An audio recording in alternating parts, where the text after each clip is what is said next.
دنیا کی سب سے بڑی ہجرت ہوئی تھی جب پاکستان بنا تھا. دنیا کی سب سے بڑی ہجرت. 10,000 عورتوں کی عزتیں لوٹی گئیں جب یہ وطن بنا.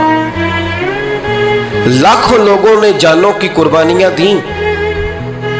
ابھی 15-20 سال پہلے ہندوستان کا پنجاب کا جو علاقہ ہے اس کو کھولا گیا تو ایک کنویں سے ابھی بھی ہڈیاں ملی ہیں جو سکھوں نے کاٹ کر مسلمان کنواں پورا بھر دیا.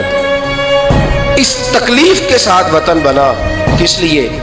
جمہوریت کے لیے، حکمرانوں کے للے تللے کے لیے، ان کی بڑی کاروں جیپوں اور مرسڈیز کے لیے. اس لیے کہ یہاں روز نیا بل آئے گا، آج گورنر راج ہے تو آج فلاں ہے تو آج فلاں ہے. یہ ساری حکومتیں اگر وہی قانون جو انگریز کا بنا ہوا ہے اور وہی ساری دفعات جو آپ کے ہاں نافذ ہے وہی ہندوستان میں نافذ ہے تو بتایا جائے پھر وطن کیوں بنایا گیا تھا؟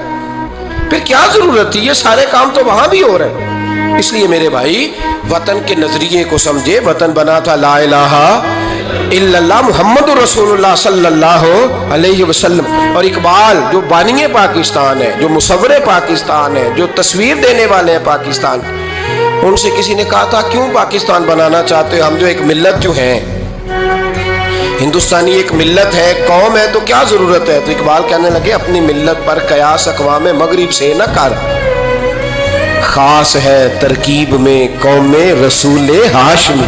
نبی پاک کی قوم اپنی ترکیب کے لحاظ سے ہر قوم نے خاص ہے. دین کا نفاذ چاہیے.